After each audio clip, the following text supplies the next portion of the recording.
जय हिंद, जय महाराष्ट्र. आपण पाहत आहात MBP महाराष्ट्र माझा. आज आपण वडवाडी या गावामध्ये एक घडलेला चमत्कार धावणार आहोत. आणि हा चमत्कार एका पहिलीच्या मुलीविषयी घडलेला आहे. हा चमत्कार एका पहिलीमध्ये शिकणाऱ्या एका लहान मुलीविषयी घडलेला हा चमत्कार आहे. आणि हा चमत्कार सांस्कृतिक कार्यक्रमामध्ये भाग घेतल्यामुळे घडलेला आहे. मित्रांनो, तुम्ही आज असं म्हणाल की खरंच आज मुस्तफा पठाण बिघडला की काय, परंतु जेव्हा तुम्ही स्वतः त्या गावात जाऊन पाहू शकता, त्या गावामध्ये तुम्ही स्वतः जाऊन पाहू शकता की जसं म्हण आहे, आपण नेहमी ऐकतो की लहरों से डरकर नौका पार नहीं होती, लहरों से डरकर नौका पार नहीं होती, कोशिश करने वालों की कभी हार नहीं होती, कभी हार नहीं होती. ही म्हण आपण नेहमी ऐकतो, परंतु या म्हणीचं जिवंत उदाहरण, एक चमत्कार वडवाडी जिल्हा परिषद प्राथमिक शाळेमध्ये घडला. जसं पाखरांना पंख नसेल, पाखरांना पंख नसतील तर उडण्याची इच्छा अपुरी राहते. पाखरांना पंख नसतील तर उडण्याची इच्छा अपुरी राहते. तसेच माणसाला जर पाय नसतील तर त्याची चालण्याची इच्छा अपुरी राहते. पण जिल्हा परिषद प्राथमिक शाळा वडवाडी या शाळेमध्ये एक अपंग मुलगी कुमारी राचिका कैलास सुरेशे या मुलीला सांस्कृतिक कार्यक्रमात भाग घेतल्यामुळे तिला तिचा आत्मविश्वास मिळाला आणि स्वतः पायावर चालून त्या अपंग मुलीने डान्स करायला चालू केला.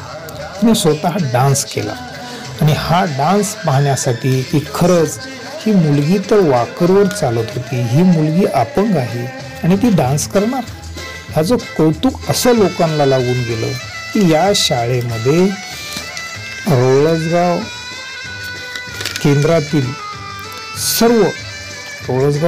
सर्व शिक्षक वृंद त्या ठिकाणी हजर राहिले. एवढंच नाही तर त्या ठिकाणी केंद्र प्रमुख हजर होते आणि त्या सर्वांना फक्त एक ओढ होती की खरंच ही मुलगी डान्स करेन. ह्या हेतूने हे सर्व लोक त्या ठिकाणी जमा झाले. वडवाडी आणि बोरखेड ही ग्रुप ग्रामपंचायत आहे.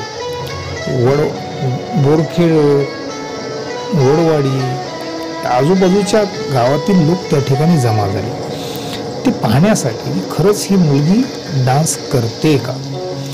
या शाळेला 2 शिक्षक आहेत. ही शाळा 4थी पर्यंत आहे. या जिल्हा परिषद शाळेमध्ये 25 विद्यार्थी शिकतात आणि या शाळेमध्ये अहेरे विलास म्हणून एक शिक्षक आहेत, तर सविता जाधव ह्या शिक्षिका आहेत. तर या शाळेमध्ये सांस्कृतिक कार्यक्रम घेण्यात आला आणि या सांस्कृतिक कार्यक्रमामध्ये जेव्हा प्रॅक्टिस चालू होती त्यावेळेस या मुलीने वाकरवर असताना थोडा हातपाय हलू लागले. मग ह्या शिक्षकांना असं वाटू लागलं की ही जर हिची इच्छा आहेच तर मग हिला का घेऊ नये आपण. मग आता सविता जाधव आणि अहेरे सर या दोघांनी विचार केला आणि मग ह्या दोघांनी त्यांना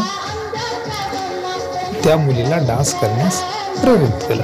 आणि त्या मुलीने तिची इच्छाशक्ती एवढी प्रबळ झाली दुसऱ्या विद्यार्थ्याकडे पाहून की ती स्वतः डान्स करू लागली आणि मग तिचा डान्स पण या गावामध्ये घेण्यात आला. तर सांस्कृतिक कार्यक्रमामध्ये ही जी डान्स करते ना, लाल जे कपडे घातलेले आहेत, लाल परकर आणि लाल कपड्यावरील ही मुलगी ही अपंग आहे, परंतु या मुलगी डान्स करते हे तुम्ही पाहता. ती अपंग आहे. स्वतः आपण त्या ठिकाणी त्या गावाला जाऊन चौकशी करू शकता की खरंच या मुलीचा या सांस्कृतिक कार्यक्रमामुळे या मुलीमध्ये चमत्कार घडला. जय हिंद.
देख